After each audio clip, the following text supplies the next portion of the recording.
Hi, welcome to the channel Budget Audio Review and Upgrades. Now today I'll be reviewing the Sansui SS2 headphones, or SS+2 headphones. I think these were made around about 1974. If I'm wrong, I put a little thing down the bottom, but I'm almost certain that's around about where they are. This is the box. I'm going to go inside the box, have a look inside the box and look at the headphones and you know, my kind of views on it, and maybe just give you a couple of my small tips, maybe looking for headphones that may, whether I'm right or wrong with these tips, I don't know, but something that's probably I'll just look out for and do. And also don't forget on the box here it says keep your sales receipt. We'll come to that a little bit later, but anyway, like I say, I'm going to get them on the table, normal kind of stuff, but I didn't actually take these fully apart because I couldn't, but I'll show you them up closely a bit later on the table. But I'm going to just do my normal thing at the moment. I'm actually going to show you these with these on, and I can't always hear myself though. Now I'm not too sure if I'm shouting or whatever. If I am, I do apologise a little bit, but just to show you what they look like on someone as silly as me. And what I'm going to do is give this lead a tap. This is something I did on the other video, and I'm going to kind of give it a bit more. Right, okay, so yeah, this lead now, on the other pair of headphones I had, I could tap the lead merrily, and also didn't wiggle it about too much, and I couldn't hear the lead in the cans. Now it's the complete opposite with this. Tapping this lead, you can hear it in the can, you can hear it in that can. Depending where you've got your other hand holding it, anything between your hand here and there, it does come up in the can itself. Now whether this is going to really bother you or not, I don't know. I don't think it's going to bother me too much. I'm not there twinging the lead or anything, but it does bother some people because people have mentioned it. So I thought I'd just mention it here as well. So I'm just going to talk about the fit a little bit. I do go into a little bit more about the fit as well. As you can see, there it is. This wire, I'm guessing, is about 1.5 meters long, but it's a fairly stiff wire. It's not like a cold wire or anything like that. Not got a lot of give to it, so to speak. So it kind of like fills in the way a little, if you know what I mean. It could have been like a softer kind of lead. Now these cans, they fit okay on my head. This actual strap's not bad, but it's not the comfiest strap in the world because it's very, very thin, as you can see. So the padding in between the actual metal strips, there probably isn't any. It's just a leather or synthetic leather, plastic, whatever it is, over that strap. Got a bald head like me, then it may start just niggling you a little bit. If you've got plenty of air, then it's probably not going to affect you at all, I suppose. These pads, I do go into it, they could do a little bit more of a give, to make it a little bit more comfortable. But I've had these on quite a while, and I was happy enough with them. You know, I won't get to the stage where it was getting too uncomfortable or anything like that. And these are quite a light headphones as well, quite a light headphone. Now, you may have seen by the picture, these got a little bit, maybe just a few people cult following. People look out for these headphones. Maybe, you know, because they get maybe a bit of a reputation. They sound all right, maybe not. I don't know. I'll come to that a bit later on. But these were used by ABBA on a few photographs in a video, a documentary video, I think, or a music video. I'm not too sure which one it is. But both the girls are wearing these particular Sansui headphones in that little video clip and in them pictures. And obviously, you know, anything to do with ABBA and that, you know, I suppose it's quite cool to have that, and you know, something like, you know, you can relate to and that kind of thing. But I did have a little look around on the internet, and I did see up on a forum somewhere that apparently they was in the studio doing the video and taking them pictures, etc. and whatever, and they had a pair of KOSS headphones, KOSS. That's what they was using first of all, and they was too heavy. There's quite an heavy headphone, so they put them aside and actually grabbed these. These were the only other headphones they had in the studio, so they grabbed these, as these were quite lightweight for the girls. So you know, probably wasn't their first choice, but there's a few pictures of these, so it's cool, I suppose. Maybe if you're collecting stuff or something like that, you can say, well, these are the same headphones that ABBA used in that particular video. I'm not saying these are exactly the same ones, that's for certain. Oh, hold on, there's a blonde hair there. I don't know where that's come from. Yeah, I'm not saying this is exactly the same headphones. Oh, a bit of lipstick there as well. That's weird, isn't it? Okay, well, it could be. Might stick these up on eBay, get a nice few quid for these. But no, these are the headphones model that the girls are using in that video. So that's maybe, say, another reason that people look out for this particular model. Okay, so now we're going to go on to the sound. Oh, just one other thing I want to mention before I go on to the sound is that some of these come with a moulded plug. Some of them, like this one here, is an 1/2-inch jack where you can actually get in there, and this one unscrews. I mean, it's all nicely soldered in there and everything, nothing like that. No problems there at all. But now and again, you may get some that's a little bit crackly, and that when you start wiggling these wire around. If you can get to it, that's all well and good. You can maybe resolder the wires inside. And also this part here has probably had fingerprints and whatever all over it. So when you get this, if you kind of get this some of this like contact cleaner or something like that, just give it a light wipe with a cloth with contact cleaner or something like that. It's just going to give it more of a better contact when it's going into your jack in your amplifier, and also may clean that jack up a little bit with the contact cleaner on there, and give it a little whirl and that inside, because God knows how long the jack's been sitting there in that one position. It may have got a bit of residue on the contacts as well on that. So when you first plug it into some headphones, you may be finding that it's a bit crackly, but a bit of contact cleaner on there, wiggle it about a few times, in and out a few times, and then hopefully that every time you use it after that, it'll give a good solid contact. I'm going to show you a live video rather than the pictures of the box. These come in a box, and I think quite a few old headphones do come in boxes. So it's not, it's not big to store. People buy headphones, they stick the box up in the loft or something like that, use the headphones indoors, and the box gets slung away kind of in the loft or somewhere in a cupboard or something. And when they come to sell the headphones, they suddenly remember, oh, I've got the box of that, I think, in the loft, and dig it out, because obviously they think it may just add a little bit more value. But it's great because you never know what you're going to get sometimes when you pick up a second-hand item and you get the box. It's just that little bit of nostalgia. You've got it as it was kind of all them years ago back in the shop, say 1975 or something like that. You've got the box that they originally come in, and it's good to keep. I mean, this one has been stuck in the loft, as we'll see. Anyway, just show you a few around. You probably see what this box looks like. You can go on the internet anyway. But I just thought I'd show you what was actually inside this box, because you never know what you're going to find. So we take the lid off. I'm going to put the lid aside for a second. And as you can see at the moment, there's nothing in the box because I've took the innards out. But you can see it's kind of like got, I don't know, little marks here inside here. So this may have been stuck in the loft, a bit of pitting and that in there.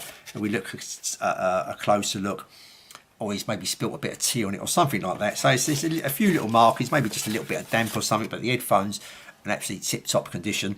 It's just that he's probably stuck in a box, like I say, in the loft or something like that.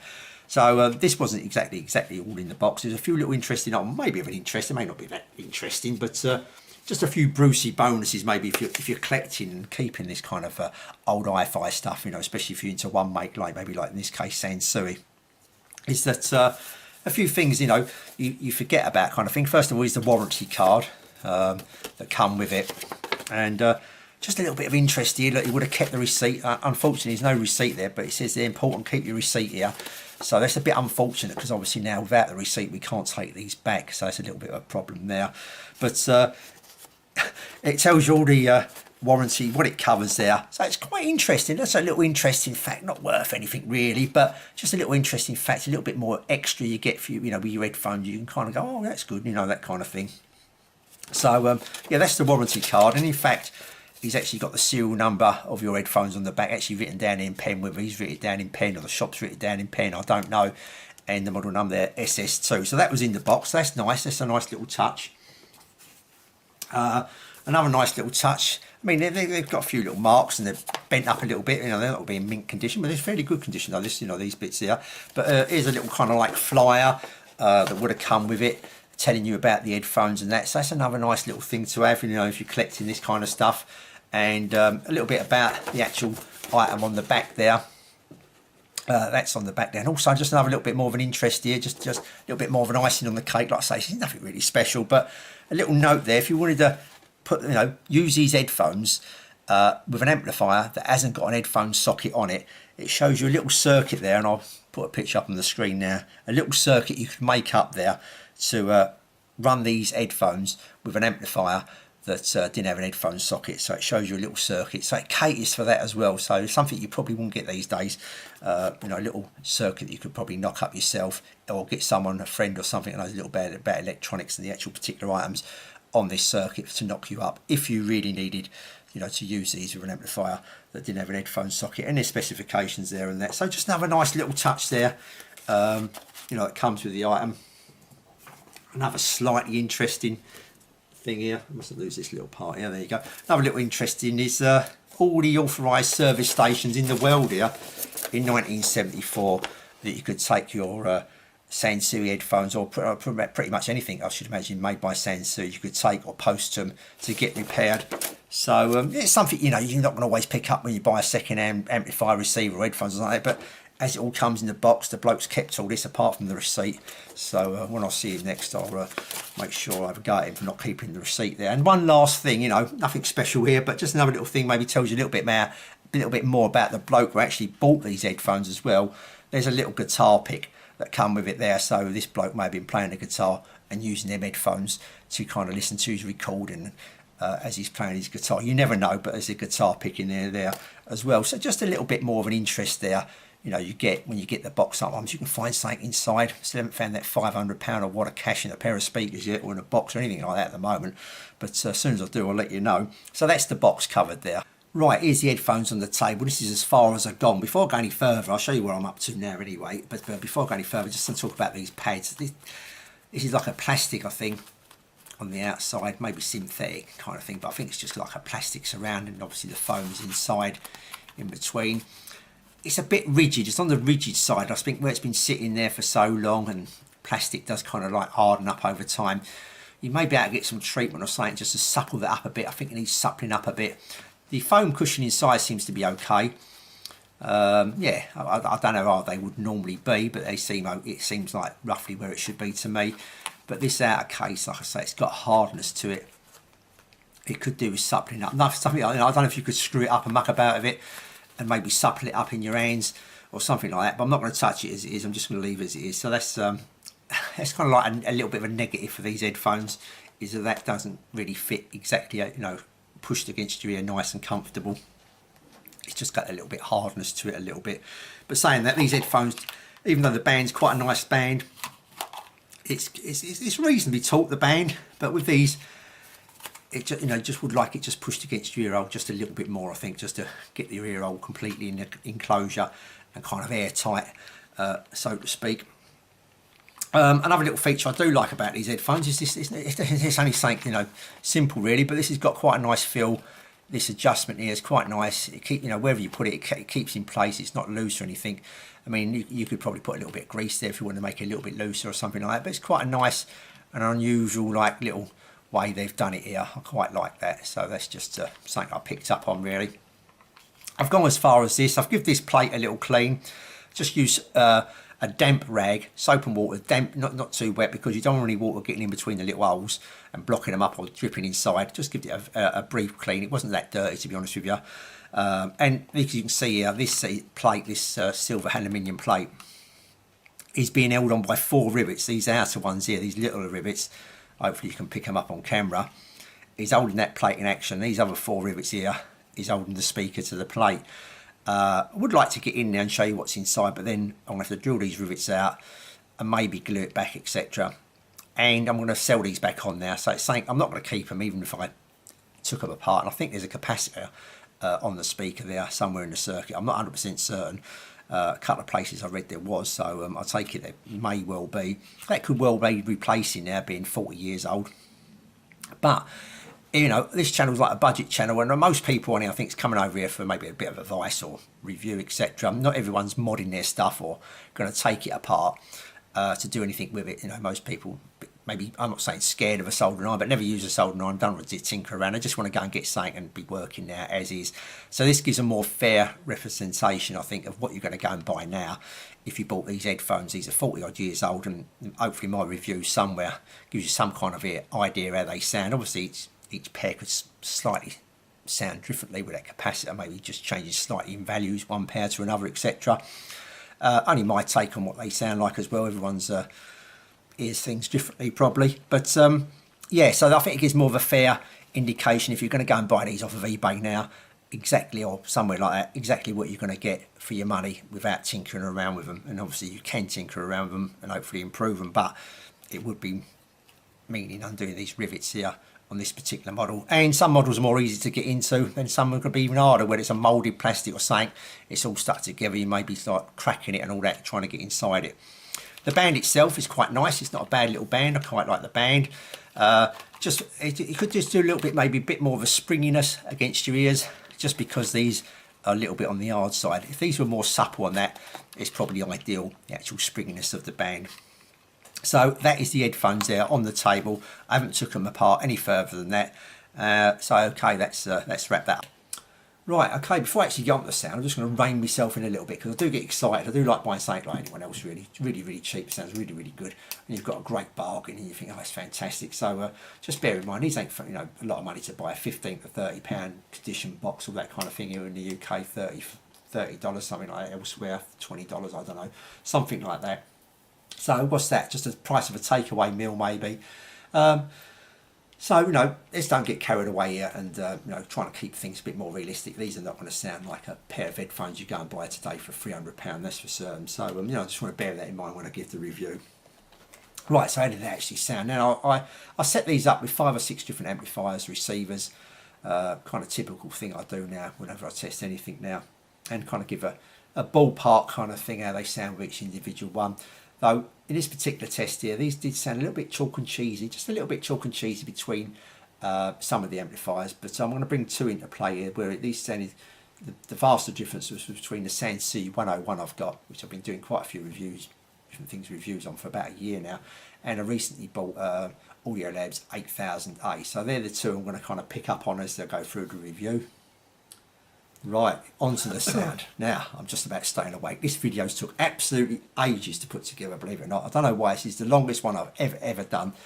Keep tripping up and stopping and gasping for air and God knows what else. So, I'm trying to try and keep it simple. I overcomplicated it by bringing too many amplifiers, talking about too many things, I think. So, let's just narrow it down a little bit. Now, I normally bring out 5 or 6 different amplifiers to do reviews on speakers, headphones, etc. I did the same here, this case here. Only thing being, I've recently bought an amplifier, not a new amplifier, but it's a newer into my collection, which is the Audiolabs 8000A. I've used it for a couple of different things recently. I've done the CDs with it, and I thought, well, it'd be good to do the headphones. I did the Tandy headphones with it, and I did these headphones with it as well. So I wanted to mention that amplifier because there's a bit of a difference between that amplifier and all the other amplifiers I use. And that amplifier came out about 1991, 1992, I think. Most of the other amplifiers, I think all of them come out between the mid-70s and late 70s. And these headphones come out in that kind of time era as well, 75, somewhere around there. And for some reason, even though that 8000A is quite a nice sounding amplifier, it's got nice clarity to it, got nice detail to it. It's quite a smooth sounding amplifier, quite a nice sounding amplifier. Do like that amplifier. And you know, all in all, it is better than the other amplifiers I got. Not by vast amounts, but it is better than the other amplifiers. These other amplifiers have got still nice sounding amplifiers, but these just wasn't suited to that amplifier for some reason. Just made these headphones sound really thin. Some of these sound stages quite distant, too open. Just didn't sit right. Even though, you know, parts of the music you could hear that, you know, you could hear the detail was there, more detail using the amplifier, more clarity using the amplifier. It just didn't suit the headphones for some reason. It was just lacking the bass and the top end even more with that amplifier. So if we take the amplifier out of the equation, just wanted to mention it, just to say that maybe, you know, when you're buying these headphones, especially from the 70s at the moment, maybe just concentrate, I'm guessing a little bit. The more headphones I do, the more of it become apparent, hopefully. But with this particular set, maybe, just maybe, stick to amplifiers of that kind of era that you're buying these headphones for. This is the only amplifier I've got from the 90s onwards. So I could be wrong, could be able to get another amplifier and it could sound fine, but I just wanted to mention it, you know, just to make it apparent really. So let's get the amplifier out of the way and we'll go back to the older kind of amplifiers. Now, still the top end is lacking on here, a little bit rolled off. These go up to 18,000 kilohertz and it is rolled off that top end. So a little bit distant kind of thing. So I would like a little bit more top end really, like to go up a little bit higher and a little bit more forward that top end than what it is. It's okay, the detail's okay, it isn't fantastic by any stretch of the imagination, but it's okay. Don't forget what we're paying for these as well, so it was acceptable. You know, it's a miles better than the Tandy ones I reviewed recently, which sounded really attenuated that top end. This was fine, you know what I mean. It was just lacking a little bit of detail, a little bit of clarity in that. Vocals sounded quite nice. With that with the 8000A, the vocals just seemed to be a bit laid back, but with the other amplifiers, it sounded fine. The vocals sounded fine, sounded quite nice. No sibilants in that, you know, it's quite pleasant sounding. Male and female vocals. I've got here trumpet, sax and piano. They sounded quite nice. Could have done a little bit more detail. These headphones could do sound a little bit more detail, a little bit more focus as well, where the instruments, you know, they was placed all right, but they just seem to be no air around them. They seem to be cramped. They seem to be like mingling one against the other kind of thing. We would like a bit more space in between them, a little bit more space in between the instruments and that, which I was getting with other headphones, newer headphones that I'll be reviewing soon. You could, you know, once you put these on, compared with a newer set I've got, you could hear that space straight away around the instruments and that. It just sounded nicer. But these are okay, you know what I mean. For the price bracket you're going to go and pay, they're okay. The bottom end again, this was a bit lacking again, especially the very bottom end. It says here it goes down to 20 hertz. I don't think it went that low. It didn't sound that low to me on here. The bass guitar and that, it was kind of like, when you compared it to other headphones, the bottom bass, you know, the line, the note, etc., was kind of missing, kind of thing. It was there, but it was just too laid back. It needed more presence. So I don't think it went down as low as 20 hertz. That's for certain. So yeah, the bass was lacking. Turning the bass up on your amplifier, obviously that would help, and flicking the on-off switch, the loudness on and off, or pushing the loudness in and out on your amplifier and receivers I used, did help that tremendously. It did help it a lot. And on the 101, these sounded quite nice on the 101. If you're not, you know, worried too much about the detail, too much about the actual focus of the instruments, etc. It sounded quite nice, you know what I mean. It's quite a nice sounding headphones, you know what I mean. You know, if you're going to be overcritical, then obviously they didn't do the job as maybe obviously a dearer set would, you know, if you're being overcritical. So, but other than that, you just want to sit back and relax with that 101, with the loudness on as well. It wasn't so bad. What helped these headphones also is also turning the volume up. I thought the more volume you get on night passages, these sound a little bit on the thin side. As soon as you started giving it a bit more juice, a bit more volume, a third, half volume, seemed to bring these headphones alive a little bit more. Not a musical, you know, kind of musically sounding set of headphones, I would say, compared with some of the others I got. But all in all, these are okay. Wouldn't put you off these headphones. They sounded okay. They wasn't so bad. A little bit cloudy. Could have done with more focus, more clarity in that. A little bit on the cloudy side. Sound-wise, maybe you could describe it that way. Other than that, they wasn't too bad. But on that 8000A, they just sounded too thin and too spacious. A bit too distant with that particular amplifier. No fault of the amplifier itself, I don't think. Just one of those things. They didn't match up well with that particular amplifier. So that's it. I've got it out of the way. I think I've actually got to the end. So thanks for bearing up with me and putting up with me. And if you sat it all out, well, go and get yourself a scotch or something, because I think you deserve it. Anyway, so the next video, I'll say thanks for watching, and I'll see you all soon.